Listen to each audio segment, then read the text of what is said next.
Construction by Prophet in 622 CE. When Prophet Muhammad, peace be upon him, wished to acquire a land for the purposes of erecting a mosque in Medina, the two young brothers, Sal and Suhail, came to the Prophet and offered their land to him as a gift. The Prophet insisted on paying a price for the land, because they were orphan children. However, the price was paid by Abu Ayyub al-Ansari, who thus became the donor of Al-Masjid An Nabawi on behalf of or in favor of Muhammad, peace be upon him. The original mosque was 35 meters long and 30 meters wide. For the roofing, palm leaves were used, and trunks of palm trees as columns. In its early days, the mosque's floor was not covered with anything until in 624 CE, when it was covered with pebbles. Expansion by Prophet in 629 CE.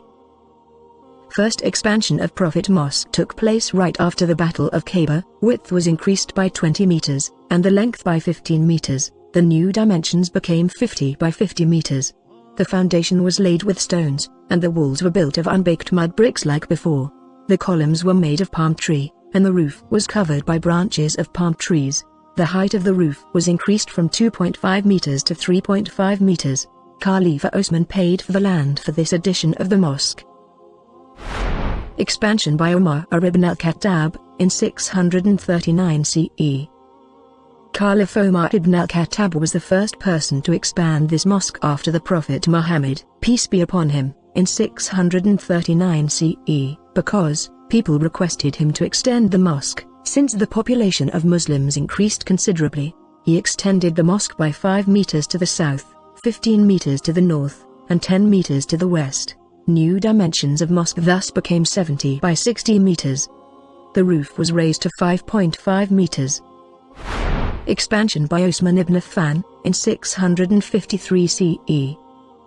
In 653 CE, Osman ibn Affan further extended the mosque by about 5 meters to south, by about 5 meters to north, and by about 5 meters westwards. It is interesting to note that the southern wall of the mosque is still at the same place today, and no extension was ever made in this direction since the time of Caliph Osman. The building was constructed with decorative stones, and lime mortar was used as construction material. The roof was made of teak wood. The columns were also made of decorative stones, and were hollow inside.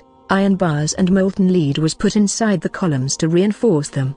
Osman made a protective enclosure around the area, where he led the Salat to avoid attack on him during the Salat. At present, the Imam leads the Salat from the same spot where Osman ibn Affan did. Expansion by Al-Walid bin Abdul Malik in 712 CE. In 712, Al-Walid bin Abdul Malik ordered Omar bin Abdul Aziz, the governor of Madinah, to extend the mosque further. Abdul Aziz extended it about 10 meters to the west, and about 15 meters to the east. The building and the columns were reinforced with iron bars and molten lead. The roof was made of teak wood, and was raised to a height of 12.5 meters. This lower roof was covered by another roof to protect against severe weather. Marble slabs were fixed on the inner side of walls. These walls also had multicolored stones, and gold polish put on them at different spots. Gold polish was also put on the frames of the doors. Abdulaziz was the one who built 4 minarets on the 4 corners of the mosque, and the new mosque had 20 doors. These construction activities took 3 years from 712 through 715. Fifth expansion in 785 CE. In 785, the mosque was extended in the northerly direction. The construction was supervised by Abdullah bin Asim bin Omar bin Abdulaziz. During the Abbasid period, the ruler, Al-Mahdi, also enlarged the masjid in 775 to 785 CE, by extending it further to the north, adding 20 additional doors. Expansions by Mamluk sultans through 1250 to 1481 CE. During the rule of the Mamluk sultans, Al-Mansur Kalawabun built a dome over the tomb of the Prophet in 1279 CE. This was the first time that a dome was erected. It was made of wood, and was colorless. Later it was painted white and blue. Another Mamluk sultan, Al-Nasir Muhammad, rebuilt the 4th minaret, that had been destroyed earlier. Expansion by Sultan Abd al-Majid, in 1850.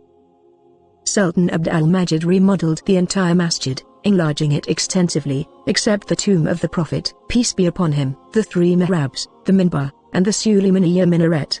The prayer hall to the south was doubled in width, and covered with small equal-sized domes. The only exceptions were the domes that cover the mihrab area, Bab al-Salam, and the tomb of the noble messenger. Sultan Abd al-Majid was so careful in the work, he undertook that he had an entire generation of Hufaz, prepared from a very young age, and trained by the best of craftsmen in the Islamic realm. First Saudi expansion in 1948. In 1948, Shah Abdulaziz Al Saud issued commission for the first Saudi expansion of the masjid, and in 1950 his son, Shah Saud bin Abdulaziz, laid the foundation stone. The whole project took about 5 years to complete, and doubled the area of the earlier Ottoman mosque. This expansion brought the total number of gates of masjid to 41, previous which was 11. In 1973, Shah Faisal commissioned the installation of shades. These semi-temporary shades were installed west of the mosque. These small roofs were installed in masjid, as a temporary measure until a more permanent solution could be found.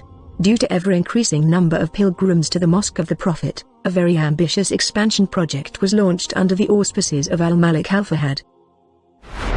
Second Saudi expansion in 1988. During the second expansion, between 1984 and 1994, the mosque was hugely expanded by King Fahad. The mosque could accommodate more than 1 million worshippers at the busiest times. A unique feature of the expansion project was the development of the 27 main plazas.